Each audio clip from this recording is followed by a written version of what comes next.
नमस्कार।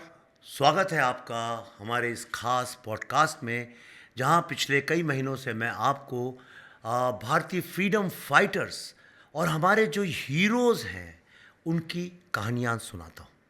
और आज मैं आपको हिंदुस्तान की फ्रीडम स्ट्रगल के ऐसे ही एक यूनिक हीरो बाघा जतिन की कहानी सुनाने जा रहा हूं। दोस्तों, सितंबर 10, 1915 ये वो दिन था जब बाघा जतिन ने बालासोर अस्पताल में अंतिम सांस ली। ब्रिटिश पुलिस के साथ संघर्ष के दौरान लगी गंभीर चोट के चलते वो शहीद हुए।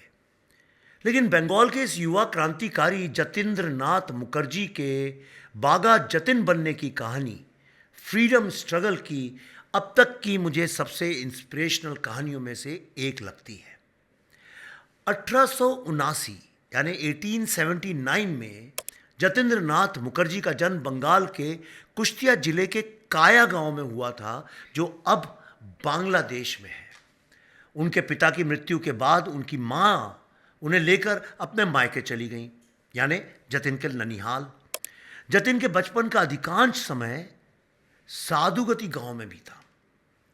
1895 में जतिन ने Krishna Nagar Anglo vernacular school से एंट्रेंस एग्जामिनेशन पास किया और कलकत्ता सेंट्रल कॉलेज, जिसका नाम अब खुदीराम बोस कॉलेज है, उसमें कला की पढ़ाई की। इसी दौरान नेशनलिस्ट मूवमेंट में युवाओं की भागीदारी बढ़ने लगी और जतिन ने भी प्रभावित होकर इसमें शामिल होने का निश्चय किया।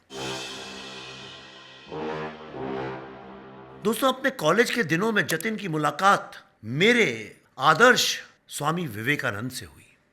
इस बैठक ने जतिन के जीवन पर बहुत गहरा प्रभाव डाला।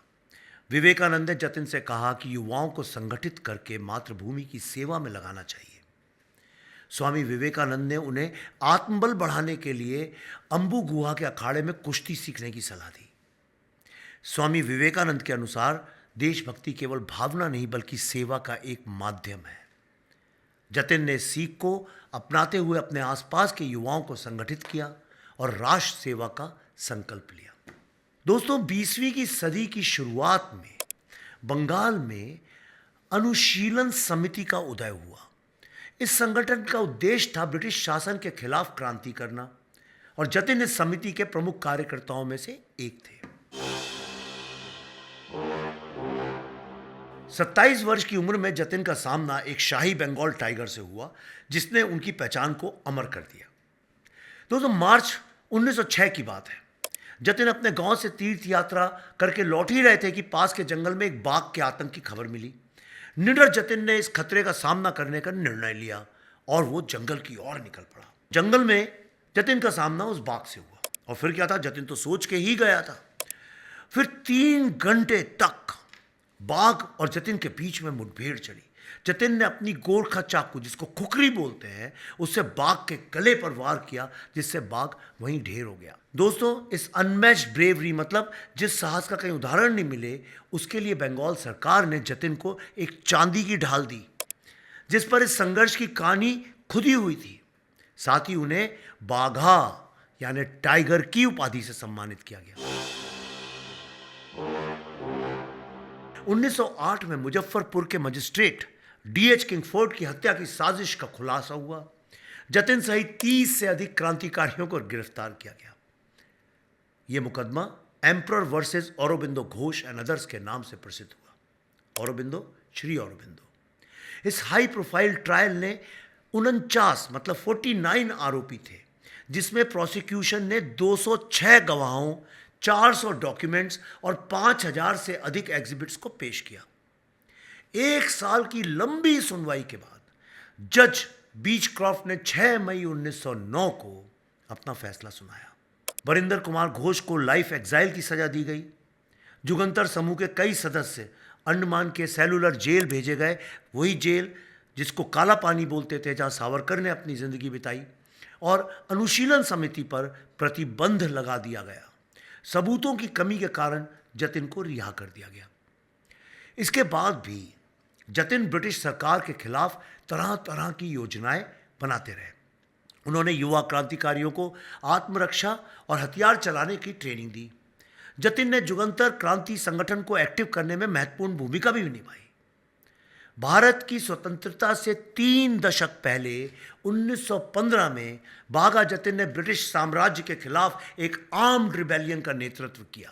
उनका उद्देश्य 150 वर्षों से जारी ब्रिटिश शासन को समाप्त करना था। जतिन और उनके साथी क्रांतिकारियों ने बार बार गिरफ्तारी और बरी होने के बावजूद ब्रिटिश शासन को चुनौती दी। उन्होंने जर्मनी से समर्थन प्राप्त करने का प्रयास किया, क्योंकि उन्हें विश्वास था कि दुश्मन का दुश्मन दोस्त हो सकता है।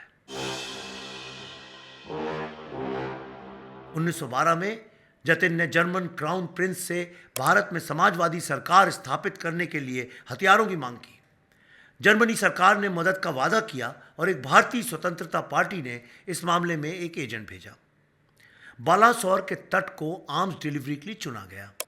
जतिन और उनके फॉलोअर्स उड़ीसा के मयूरभंज जिले के कपटीपाड़ा गांव में एक सुरक्षित ठिकाने पर पनाह लेने चले गए, लेकिन दुर्भाग्यवश जर्मन हथियारों की आपूर्ति में बाधाएं आ गईं। एक चेक जासूस ईवी वॉस्का ने इस योजना का पता लगाया और इस इंफॉर्मेशन को ब्रिटिश अधिकारियों तक पहुंचाया। इसके अलावा जर्मन एजेंट जो हथियारों की आपूर्ति देख रहा था, वो ब्रिटिशों को गुप्त सूचना देने वाला डबल एजेंट बन गया। दोस्तों, जब ब्रिटिश अधिकारियों को डिलीवरी के बारे में जानकारी मिली तो उन्होंने बहुत तेजी से कार्रवाई की। जतिन और उनके साथी बालासोर पहुंचे और चाशाखंड गांव में एक पहाड़ी पर अपनी पोजीशन बना ली। वहां एक जबरदस्त गोलीबारी हुई, जिसमें जतिन गंभीर रूप से घायल हो गए और अगले दिन बालासोर सिटी अस्पताल में उनकी मौत हो गई। उनके नेतृत्व और समर्पण ने कितने भारतीय युवाओं को फ्रीडम स्ट्रगल में भाग लेने के लिए प्रेरित किया। जतिन के अदम्य साहस ने ब्रिटिश साम्राज्य को हिला कर रख दिया। मैं ये कहानी आपको इसलिए सुना रहा हूं कि बाघा जतिन की इस कहानी से हमें सिर्फ साहस, बलिदान और मातृभूमि के प्रति असीम प्रेम की प्रेरणा ही नहीं मिलती है, बल्कि कभी ना हारने वाला जो जज्बा है वो भी हमें प्रेरित करता है। दोस्तों, बाघा जतिन के साहस या उनके जीवन की उपलब्धियों के बारे में मैं क्या कहूं, उसके बारे में तो उस वक्त के एक अंग्रेज अधिकारी चार्ल्स ऑगस्टस टैगर्ट ने कहा था, यदि बाघा जतिन अंग्रेज होते तो उनकी स्टैचू ट्रैफलगर स्क्वायर पर नेल्सन की स्टैचू के बगल में होती। आपको नहीं लगता कितने अफसोस की बात है कि आज भारत के युवा शायद बाघा जतिन के बारे में जानते ही नहीं है। अगर आप चाहें तो ये कहानी अपने बच्चों को सुना सकते हैं। 5-10 मिनट में क्या जाता है, लेकिन बच्चों को इतनी बड़ी सीख मिलती है, इतनी प्रेरणा मिलती है। और विश्व के जितने भी महान लोग हुए हैं वो दूसरों की महानता से प्रेरित होकर ही महान बने हैं। तो अगर आप चाहें तो इस तरह की कहानियाँ जो मैं अपने पॉडकास्ट में लाता हूँ उनको आप शेयर कर सकते हैं, डिस्ट्रीब्यूट कर सकते हैं। कुछ नहीं हो तो खुद उसका आनंद उठा के प्रेरित हो सकते हैं। मैं आपको बंगाल से जुड़े तमाम हीरोज़, हिंदू जेनोसाइड, नरसंहार की कहानियाँ आपके सामने लाता रहूँगा। तब तक के लिए good morning, good afternoon, good night.